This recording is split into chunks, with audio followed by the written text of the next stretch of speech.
Hey everyone, welcome back to another video. Today I'm going to be doing my full season recap and awards, all that kind of stuff. Just like whether it be the MVP, the Coach of the Year, Rookie of the Year, all that kind of stuff.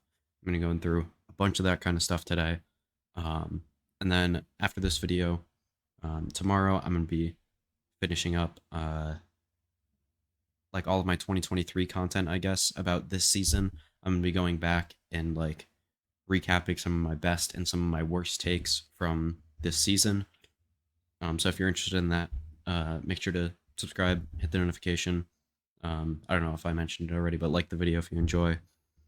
Yeah, I mean, I don't really have too much else to say other than let me know who you think um, you're, who you think should have won these awards, I guess, is how I'm supposed to say that. And yeah, let's get right into it. So my full season for every single event, my MVP is going to be Leo, where he was the MVP of Locken, undoubtedly. He didn't die first in any round until the finals in that tournament. In VCT MEA, he was okay. I didn't think he was like up to that level. I think he was more around the level that he was at when he was playing on Guild. And then at Masters Tokyo, he repeated that form from Lock-In. He was unreal. And then I think he was Fnatic's best player during Champions. This guy, I don't think he's the best Sova in the world, but he's definitely the best Skye and the best. He's definitely the best Skye in the world, and probably the best Breach in the world. I think Fade is between him and Xiao, and Sova is between him and Calm right now. But all those are very close. But still, he is the best initiator in the world right now. Still, I think he's proved that over this year, even though Fnatic didn't do as well as maybe they hoped they would do. I still think this guy is the MVP. I think he was undoubtedly the MVP of the year coming in to Champions, and I think he performed well enough to like cement himself as the MVP. Now, obviously, I did my Champions stuff, and he was not the MVP of that. So take with that what you will. I don't think he's currently the best player in the world, but he's definitely up there in like the top 4 or 5, and I think a performance like that definitely cements him as my most valuable player of the 2023 VCT season.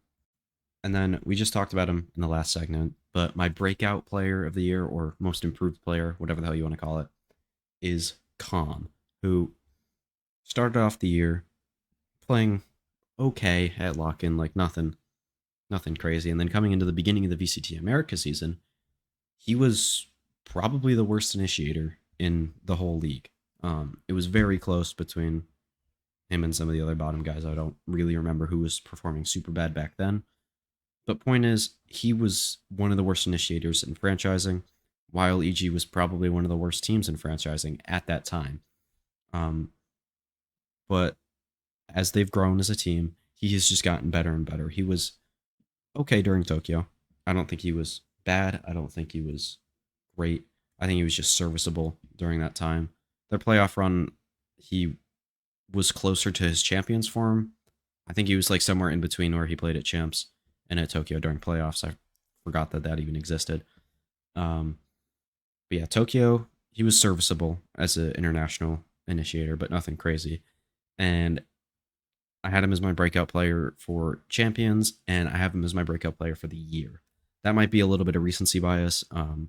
The only other real candidate for this was Devi, in my opinion, who went from like a middling player to an elite player. But I do think Calm went from a bad player to a potentially elite player in the future. We'll just have to see with those two. It was really, really close. But I did want to give Calm his flowers for probably being the best initiator of champions. And yeah, he was my most improved player or breakout player, whatever you want to call it, for 2023. And then on to my rookie of the year, who this one, it's just not debatable. It's Demon One. He was the reason EG made their massive turnaround. Like at the first couple of games when he was in, they weren't super great. They were definitely improved from when they had BCJ. But then he just started tearing it up. I specifically remember against Furia. And then in playoffs, he went crazy against NRG. and played pretty well against C9 to get them into Masters Tokyo.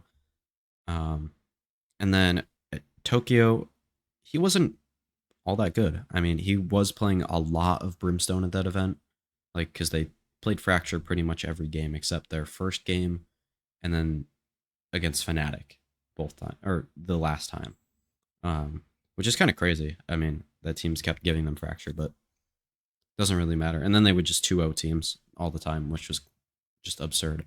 But I do think he was actually kind of underrated at Tokyo.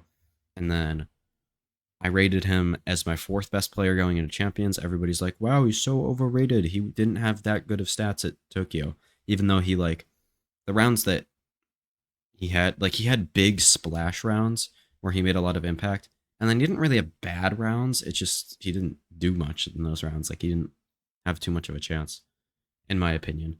And then at Champions, he just had the most insane event that I've ever seen, or one of them. Like his group stage stats, if we go none for playoffs, weren't even that crazy. Like he was down in like this area, I think, right here. But then if you switch to playoffs only, all none. I mean, these are some of the most insane playoff stats I've ever seen from any player. And this guy did it in his rookie season in front of his first massive crowd. I guess second, just Tokyo. But yeah, he was just unbelievable at this event. He had a 40% headshot percentage. It might have been higher for groups. No, it's just 40. Okay. But yeah, I don't see a way where the rookie on the team that won champions is not the rookie of the year. Now, you could argue something might be a slightly better player, but I do think his flexibility in his first year, where he really was only playing Chamber last year, and then, I mean, he's probably played Jet before. I wasn't really too familiar with him before he joined EG, so I can't really speak on that. But yeah, and then Jet, and then he picked up Astra and Brimstone into his pool, especially Astra. That's really hard for a duelist player to pick up. Like, you don't find duelist players that are able to flex off just the duelists that often. Like, you have Kesnet, who's played some of the flex stuff before. Osbos doesn't do it. Just to name a few. Like, I guess CNED has done a few things, but that's really only forced on him by Navi.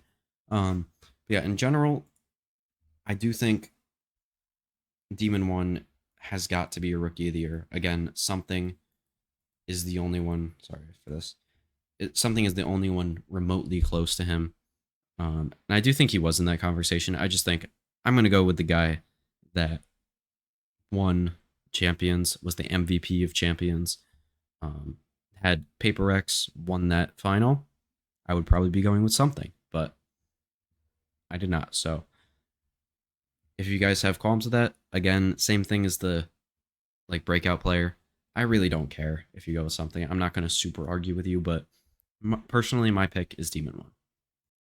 And then now I'm going to be doing some regional MVPs. So just the MVP for Americas, EMEA, and Pacific. I did give the EMEA MVP to Leo. I forgot to mention that earlier. So I'm not going to go back over and talk about him. But my Americas MVP is Osbos. Now keep in mind, this is the whole year. If it was just like recently, I would probably pick Demon 1 or somebody else from EG.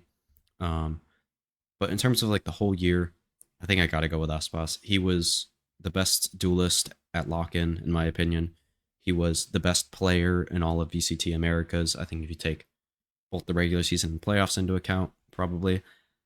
I think you could argue for Leaf to be the better regular season player, but it was really close. But Osbos was definitely the better player in playoffs, and then overall made him the better player. And then Tokyo, he was probably Loud's second best player, but he did not play well at that event. Neither did anybody on Loud, so I won't blame him too much for that. And then Champions, he had kind of a rough group stage, but definitely was like a sick player in playoffs. I'd have to go check the stats again. Let's do it. Screw it. I did remember Demon 1 stats, but yeah, Osbos, he was the second. Okay, I was pretty sure he was up there, but he was the second best rated player, both by ACS and rating. might even be by ADR as well. Yeah, ADR I do think is actually a lot better of a stat than rating and ACS personally, but we're not talking about that. Yeah, I mean, Ospas was just incredible this year. There are rumors that he might be leaving Loud, both by fractured relationships in the team and with the organization. So, no matter what happens, he is still an incredible player, and any team that picks him up, whether it be Loud or another team, has got an amazing player. And then I think I have a little bit of a controversial take here, where I have Jing as my Pacific MVP.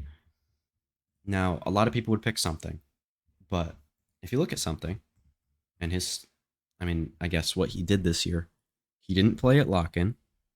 He missed like the first couple weeks of the regular season in Pacific. He didn't play at Tokyo, and then he dominated at Champs. Jing, he played okay at lock in. I don't think he played amazing. He played pretty good, I'd say, in the regular season, especially when something came in. Played amazing in the playoffs, played incredible at Tokyo, and then played like really, really, really good at Champions. Now you could compare that to maybe Mako, maybe I don't know, Forsaken would be the only other one that I would really think about. Um, but I think Jing has the whole like portfolio of the whole year that makes him the best player. I think Forsaken had some lumps here and there. Mako wasn't really on the best team at any point during the year, maybe other than like lock in. And that's why I have Jing as my Pacific MVP. Just an incredible player. Really, really sad that he's not going to be able to play in VCT next year or the foreseeable future. Um, I don't know what the future holds for him. I don't think he does either. I don't think anybody knows. But if he can come back after his military service, I'm sure he'll still be a great player. And then for my final award, we have Coach of the Year, which goes to Potter. Now, this one I think is going to be a bit of a hot take. A lot of people are going to be like, "Where's Minnie? Where's Minnie? Where's Alex?" Maybe. Um, I don't know. Potter. Okay, so Coach of the Year to me means the coach that did the most with the least. Now, before like Tokyo, like my coach of the split for Americas was MCE. Um, he did the most of the least. He signed two like tier 2, 3 players and got the number 2 seed in Americas with it. I'm not just going to give it to the coach of the team that did the best. I don't think that's fair. Um, and I think Potter definitely did the most with the least. She had like 3 really unproven players.